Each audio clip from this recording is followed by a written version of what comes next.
Bueno, en primer lugar, muchas gracias a todos por conectaros a esta sesión online de videoconferencias y agradecer también al doctor Sergio Manzano por la invitación y a Carprimur por este programa de videoconferencias tan interesante. Y hoy el tema que me ha encargado es el que tenéis ahí. ¿Qué debe saber un médico de atención primaria sobre hipertensión pulmonar? Vamos a tratar de hacerlo pues, lo más sencillo posible para que os llevéis una idea general de, de esta, de este conjunto de estas enfermedades, ¿no?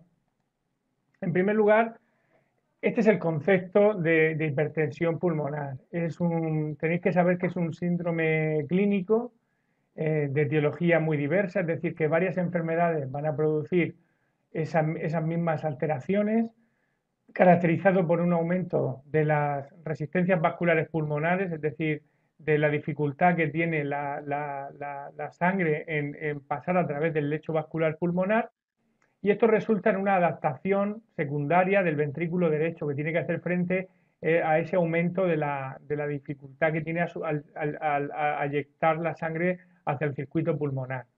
Y en última instancia esto conduce pues, a una hipertrofia, dilatación y al final pues, a un proceso de deterioro del ventrículo derecho que puede llevar a la muerte del paciente.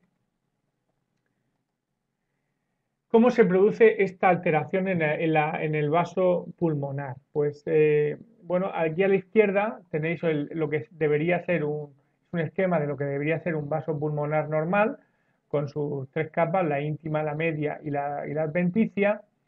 Y esto es lo que ocurre en la hipertensión pulmonar, ¿no? Lo que ocurre es una anomalía en cada una de las capas del árbol pulmonar, tanto la proliferación de la íntima, hipertrofia de la capa media, incluso en la adventicia hay pues, aumento de la vasculatura, del infiltrado inflamatorio. Es decir, hay un remodelado a todos los niveles del árbol pulmonar, del vaso pulmonar, que conduce, como veis, a una pérdida de la luz y, por tanto, eso es lo que produce aumento de la resistencia del paso de sangre a través de dicho vaso. ¿Qué es lo que produce que este vaso sano se convierta en un vaso remodelado, con un remodelado patológico? Pues hay muchos desencadenantes y en algunas ocasiones incluso no se sabe la causa de por qué ocurre esto. O algunos desencadenantes es un aumento de presión venosa crónica, que ese daño crónico básicamente por insuficiencia cardíaca, por aumento pasivo de la presión a ese nivel, va dañando progresivamente el árbol pulmonar. A veces son situaciones de hipoxia crónica, como ocurre en las enfermedades respiratorias. A veces es un aumento del flujo pulmonar, como ocurre en la cirrosis o las cardiopatías congénitas, que van dañando ese endotelio y al final eso es el desencadenante para que ocurra todo lo demás.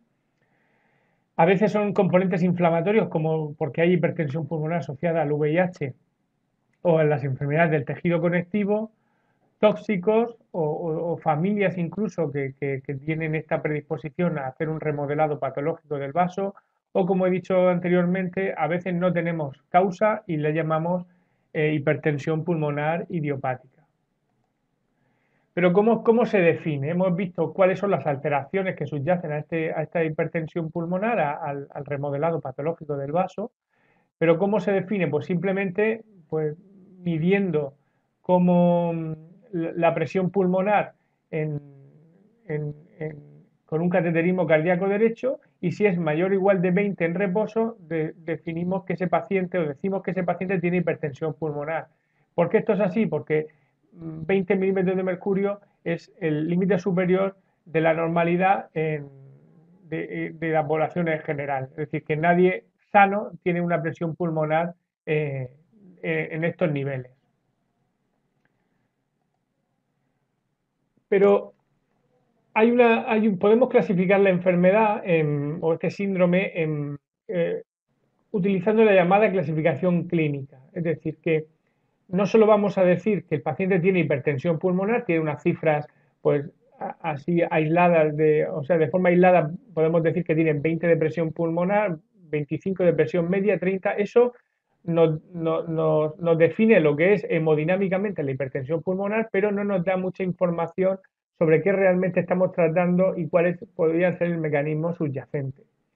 Por tanto, existe una clasificación que se llama clasificación clínica, que es útil porque agrupamos las diferentes enfermedades que producen hipertensión pulmonar en grupos comunes, y esos grupos comunes suelen tener una presentación clínica similar, suelen tener una patobiología y una histología del vaso pulmonar similar, y uno de los aspectos más importantes es que el tratamiento dentro de cada grupo y la respuesta que podamos esperar es bastante similar en cada grupo. Por tanto, agrupamos las enfermedades en cajones con un comportamiento similar. ¿Y cuáles son estos grupos? Pues son los 5 grupos que tenemos aquí. Grupo 1, el 2, el 3, el 4 y el 5. Podemos empezar por el grupo 1, por orden, en el que está puesto la tabla, es la que se llama verdadera hipertensión pulmonar. Es la hipertensión cuyo, bueno, en cuyo grupo se ha realizado un esfuerzo de investigación terapéutico muy importante. Hay tratamientos específicos diseñados para vencer o contrarrestar ese remodelado adverso del vaso que hemos visto anteriormente, y fijaros que están agrupadas diferentes enfermedades que a priori no tienen mucho que ver, como la esquistosomiasis o la hipertensión portal de la cirrosis o enfermedades del tejido conectivo o las cardiopatías congénitas, o también hipertensión pulmonares asociadas a drogas o toxinas, o, por ejemplo, enfermedades de base hereditaria, ¿no? Y también la idiopática. Es decir, en todo este grupo, hay varias enfermedades que se agrupan dentro de este grupo porque tienen un comportamiento y una respuesta al tratamiento similar, que es esto que tenéis aquí, la flecha, tratamiento específico en este grupo. Pasamos al grupo 2, que es el grupo el más frecuente con diferencia, la hipertensión pulmonar debido a patologías del corazón izquierdo. Básicamente la insuficiencia cardíaca, que tiene, como veis, un tratamiento diferente, el tratamiento de base de la insuficiencia cardíaca. Si tienen febris reducida, unos tratamientos; si tienen febris preservada, pues desgraciadamente, como todos sabéis, no hay tratamientos más allá de los diuréticos y control de comorbilidades.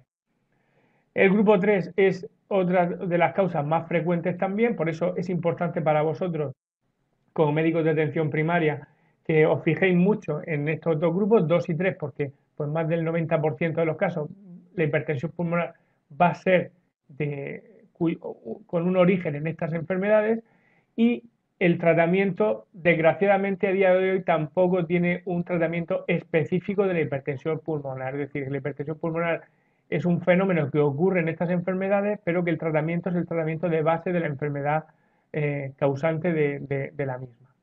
El grupo 4 es un grupo totalmente diferente, que es hipertensión, pero cuyo origen es una embolia pulmonar, lo que se llama enfermedad tromboembólica crónica. Son masas trombóticas que no se han resuelto tras una embolia pulmonar, que muchas veces es silente, y que el tratamiento es diferente. El tratamiento dirigido de forma intuitiva, podéis entender que el tratamiento sería limpiar ese árbol pulmonar mediante cirugía o endarterectomía, o angioplastia de arterias pulmonares. Y el grupo 5 es un grupo misceláneo, es decir, que vemos que hay varios grupos con tratamientos totalmente diferentes. Este diapositiva es importante, lo he comentado anteriormente, pues porque básicamente vosotros, cuando veáis un paciente que en un informe tenga el apellido de hipertensión pulmonar, pues ya casi por probabilidad podéis pensar que en el 90% de los casos o bien tiene una hipertensión pulmonar por cardiopatía izquierda, que es el 80%, o por enfermedad respiratoria, que es el otro porcentaje, que es un 10% del global. Y fijaros que las etiologías más raras, el grupo 1, que incluía muchas enfermedades, solo es un 4% de todo. Es decir, que es raro que vosotros veáis este tipo de pacientes, pero no por raro quiere decir que no lo vayáis a encontrar en vuestra vida. Tenéis que saber que con determinadas condiciones asociadas, como habéis visto en el grupo 1, esos pacientes pueden desarrollar hipertensión pulmonar y tenéis que saber un poco cómo diagnosticarla y cómo enfrentaros a ellos para derivarlo de forma adecuada. Y la tromboembólica veis que pues pone aquí un 1%, quizás además esté un poco infradiagnosticada, eh, porque bueno, que a veces la embolia pulmonar es clínicamente silente y probablemente este es un grupo que esté más representado de lo que nos pensamos. ¿Cómo se realiza el abordaje general en la hipertensión pulmonar? Pues esto realmente es como cualquier enfermedad. Al principio nos basamos en la historia clínica, ¿no? La aproximación clínica. El paciente llega a la consulta pues, contando una serie de síntomas, podemos extraer una serie de signos en la exploración física y nos apoyamos en la prueba de screening fundamental que es el ecocardiograma. El ecocardiograma no diagnostica no es el gol estándar para el diagnóstico de hipertensión pulmonar, porque repito que la definición es por cateterismo cardíaco derecho, pero el cateterismo en el medio en el que os vais a mover vosotros no, no lo necesitamos en la mayoría de pacientes. Es decir, que, bueno, lo que comentaba antes del abordaje general. Empezamos con una exploración, un abordaje clínico, el paciente se nos presenta a la consulta con una serie de signos y síntomas, nos tenemos que apoyar como prueba de screening fundamental en el ecocardiograma y en función de la sospecha de las patologías asociadas a esa hipertensión pulmonar podemos pedir otra serie de pruebas, ya sea si sospechamos que el paciente bueno, si es un alcohólico, sospechamos que puede haber una cirrosis debajo, pues podemos solicitar un eco abdominal para descartar una cirrosis, pues eso, si sospechamos que tiene una esclerodermia pues porque le vemos las manos y tiene un Raynaud, etcétera, pues pedimos pruebas encaminadas a su diagnóstico, etcétera. Pero lo importante es clínica y eco fundamental para realizar el primer despistaje de la enfermedad, incluso y después pruebas en función de la patología que sospechemos. El cateterismo derecho, como veis aquí, es confirmatorio en patologías con hipertensión pulmonar, pero llegaremos solo en aquellas pacientes que tengamos una etiología tratable. Es decir, que si en el estudio vemos que el paciente tiene una hipertensión pulmonar por una neumopatía grave, un enfisema severo, pues normalmente no tendremos que ir al cateterismo derecho porque ya sabemos que el paciente tiene hipertensión pulmonar con las pruebas que le hemos realizado y desgraciadamente como no hay un tratamiento específico, pues no sería necesario pedir un cateterismo derecho porque el cateterismo derecho es una prueba que fundamentalmente se pide para diagnosticarlo una vez que el paciente va a ser tratado con fármacos específicos de la hipertensión pulmonar. La clínica es bastante inespecífica habitualmente, disnea, insuficiencia cardíaca derecha, por ahí es difícil que sospechemos hipertensión pulmonar, podemos sospechar si es un paciente mayor o es un paciente pues muy fumador, podemos tener una clínica pues muy orientada quizá a la patología de base, pero la propia hipertensión pulmonar per se no produce una clínica característica. Por supuesto, datos clínicos asociados a la enfermedad de base, eso sí que se nos pueden presentar, y esto hace que el diagnóstico muchas veces sea tardío, sobre todo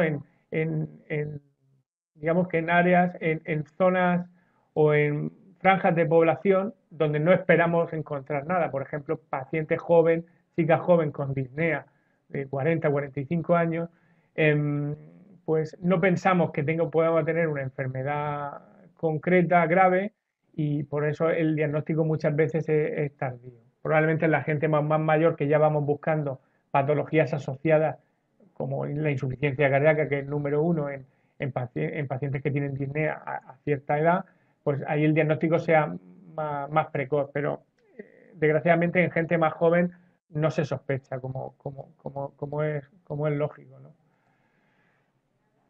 En pacientes que hemos dicho anteriormente que la causa más frecuente de hipertensión pulmonar con la que os vais a encontrar fundamentalmente vosotros es la patología del corazón izquierdo, la insuficiencia cardíaca.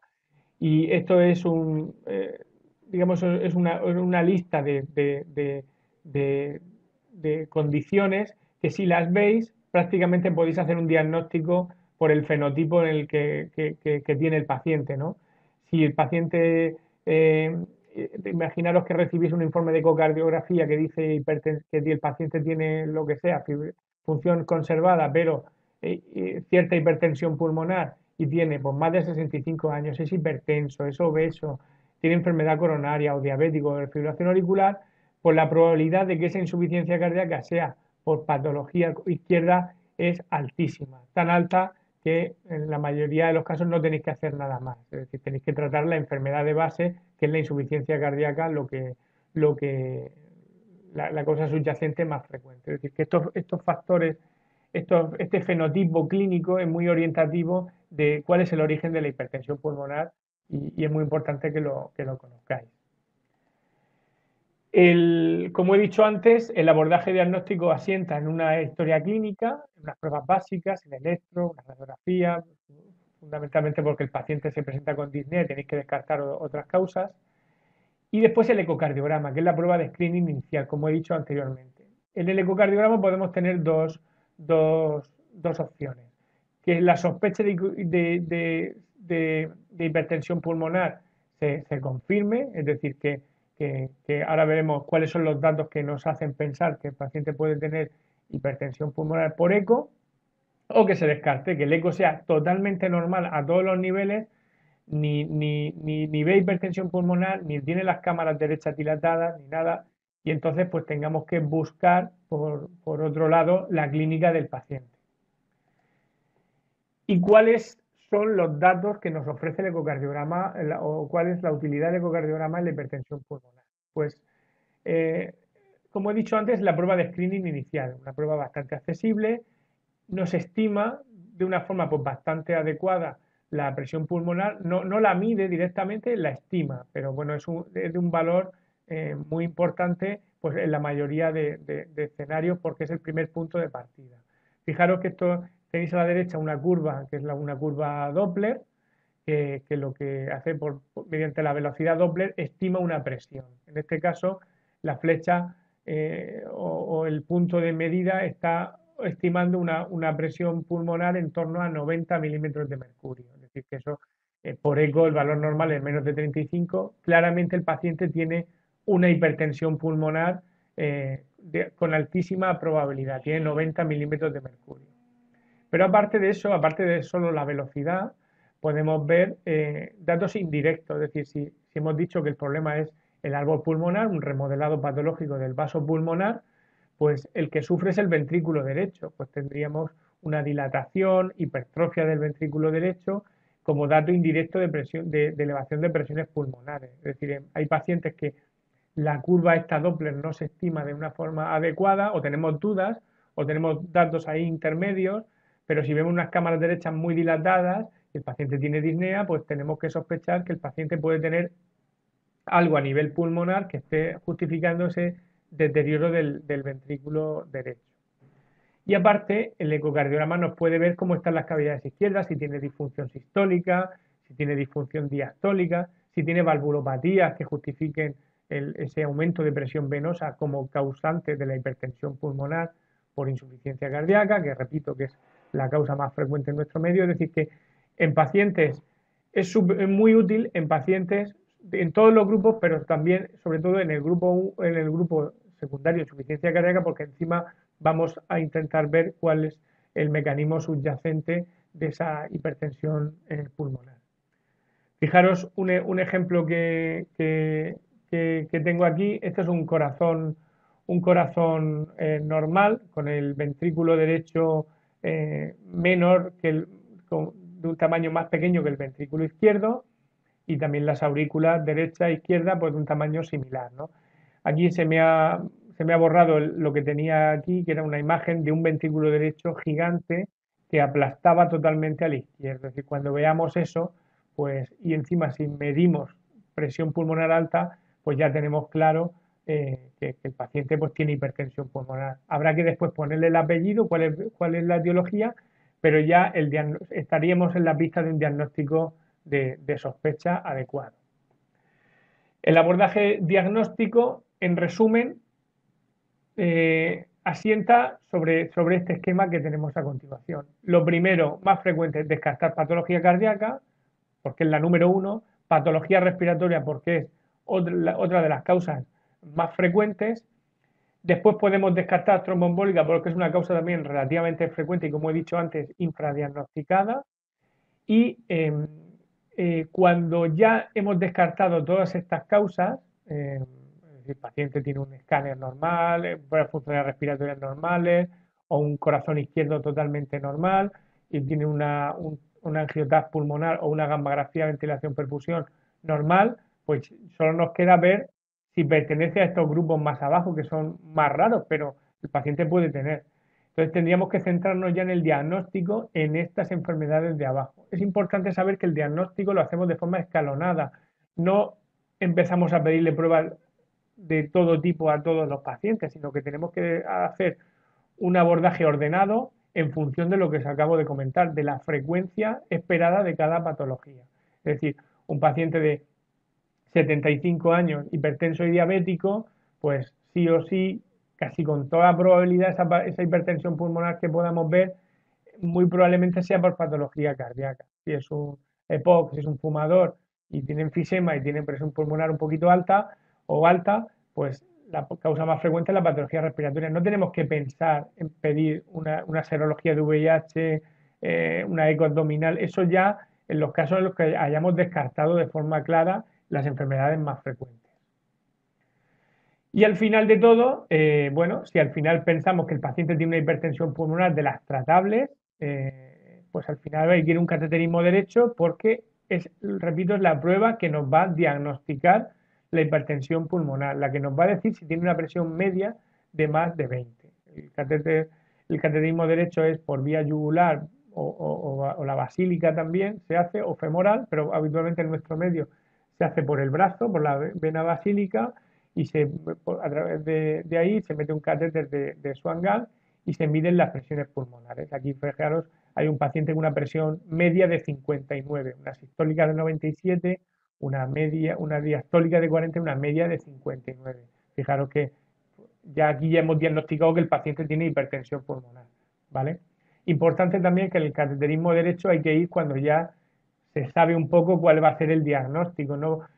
Porque no podemos ir a un cateterismo de entrada como paso primero en los pacientes, por lo que he dicho anteriormente, porque muchas veces la hipertensión pulmonar tiene una causa clara que no tiene tratamiento específico, solo tiene tratamiento de la enfermedad de base, y aparte en hemodinámica, en el cateterismo, pues si llevamos ya una información clínica y un diagnóstico de sospecha, siempre el cateterismo va a hacerse en mejores condiciones y muchas veces buscando otras causas que igual no buscaríamos si de entrada a todos los pacientes como primera prueba le pedimos un cateterismo derecho. Es decir, que el cateterismo, al final de todo, una vez que ya tenemos básicamente estudiado al paciente y pensamos cuál va a ser la etiología. Y ya dos palabras sobre el tratamiento específico vasodilatador, el tratamiento diseñado específicamente para la hipertensión pulmonar, que son tratamientos que se sacan de la farmacia del hospital, no son de uso, vamos, no se pueden sacar en las farmacias de la calle, excepto un tipo de tratamiento que ahora veremos que es algo anecdótico además. Importante lo que he dicho antes.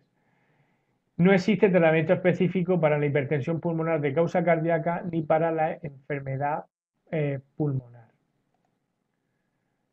Este esquema es el que he puesto anteriormente y vuelvo a él, es decir, por grupos, en función de la clasificación clínica, cuáles son los tratamientos de los cuales se benefician los pacientes y fijaros que los fármacos de la hipertensión pulmonar hay una minoría que se benefician de los calcioantagonistas, que es, por ejemplo, amlodipino, nifedipino o diltiazem, por ejemplo, y eso solo es una minoría de pacientes, son los pacientes dentro del grupo 1, de ese raro que hemos visto, que tenía muchos grupos, dentro del grupo uno solo se benefician los que tienen una hipertensión pulmonar que al final vemos que es idiopática o que es por drogas o toxinas o por heredable, o una hipertensión pulmonar heredable, es decir, familias con hipertensión pulmonar.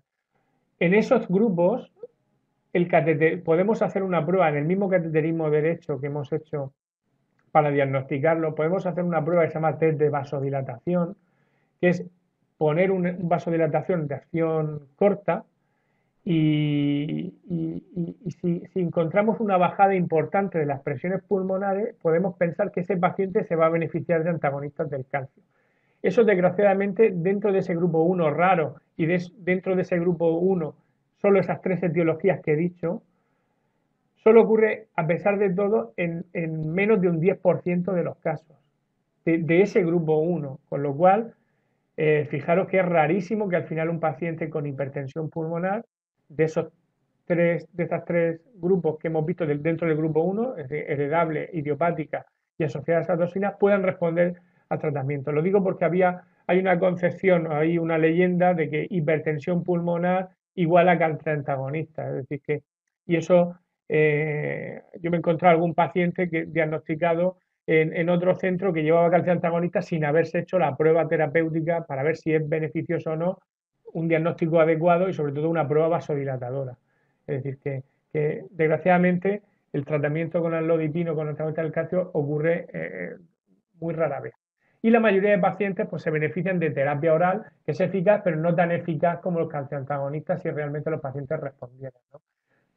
Son como el sildenafilo, tadalafilo, que son inhibidores de la fosfodiesterasa, ambrisentan, bosentan, macitentan como inhibidores de la endotelina y otros fármacos como prostanoides como el selexipag o bueno, y otro tipo de fármacos que se llama riociguat, etcétera. Es decir, fármacos más complejos, caros y que es de dispensación hospitalaria. Y ya, no sé, alguno igual de vosotros tiene en su área algún paciente con hipertensión pulmonar que incluso recibe fármacos inhalados o ya prostaciclinas parenterales de uso subcutáneo o intravenoso, ya pacientes con una hipertensión pulmonar pues ya pues más evolucionada y que no responde a terapia oral. Y ahora para terminar, en 3 minutos, 4 ejemplos para un poco ilustraros y del paciente que se os puede encontrar en la consulta. Fijaros, un paciente de 78 años, hipertenso, diabético, con disnea de esfuerzo y edemas, que le pedís un eco para estudio de la insuficiencia cardíaca que sospecháis y nos dice que las funciones ventriculares normales y tiene una presión pulmonar por eco de 55, que es una hipertensión pulmonar pues moderada, ¿no? Pues eso, lógicamente, con el perfil del paciente, la etiología que sospechamos, que es la insuficiencia cardíaca, pues sospechamos que esa hipertensión pulmonar es por insuficiencia cardíaca y lo que el tratamiento es tratamiento de la enfermedad de base. En este caso, pues probablemente diurético para bajar esa presión pulmonar. No tendríamos en principio que pedirle ninguna prueba más, a no ser que veamos que el paciente no va bien o no mejora o la presión pulmonar incluso sube más. Pero que en líneas generales aquí se para el estudio. Diferente es un caso de una mujer de 37 años, ya no estamos hablando de un hombre de 77, una mujer de 37 años con un TEP en el año 2016, anticoagulada, ya tenemos que estar en alerta del antecedente de TEP, y nos cuenta que tiene disnea ligera al subir escaleras, pero como es joven, pues realmente no nota demasiada limitación, pero bueno, cuando se prueba realmente tiene limitación. Le pedimos un eco para ver cómo está todo y vemos que las cámaras derechas están dilatadas, es decir, como que están sufriendo alguna alteración, y la presión pulmonar nos la marcan en 50, pero nos dicen incluso que no se puede estimar bien, pues porque incluso podría ser más. Pues hombre, con ese antecedente de la paciente tenemos que sospechar que la paciente tiene hipertensión pulmonar, pues porque tenemos una causa que produce hipertensión pulmonar como es el TEP, tenemos un corazón derecho que no es normal, está dilatado y encima una presión pulmonar que sigue alta estimada. Por tanto, sospechamos que la paciente puede tener una hipertensión residual a su TEP, ya en una fase más crónica, y tendríamos que remitir para estudio. El caso 3, un paciente de 72 años, hipertenso, EPOC y enfisematoso, con disnea y edemas en miembros inferiores, y le pedimos un eco porque sospechamos insuficiencia cardíaca y tiene función ventricular normal, un ventrículo derecho no dilatado, una presión casi de 50. Es decir, que el paciente tiene hipertensión pulmonar, eh, pero la causa, dados los antecedentes del paciente, puede ser una causa mixta, algo de insuficiencia cardíaca por la edad, algo del corazón izquierdo también, pues por la edad, factores de riesgo, y también no olvidar la patología de base, que si el enfisema pues es importante, pues puede estar haciendo que el paciente tenga esta hipertensión pulmonar en, en, en el ecocardiograma. Aquí tampoco habría que hacer ningún estudio adicional ni volvernos locos pidiendo estudios etiológicos que no van a dar ninguna rentabilidad. Es decir, que este paciente pues tiene esa etiología de patología respiratoria y posiblemente algo de insuficiencia cardíaca también asociado. Y el último caso es una chica de 29 años con disnea sin antecedentes de ningún tipo, ni cardiopatía, ni hemopatía, ni TEP, ni nada.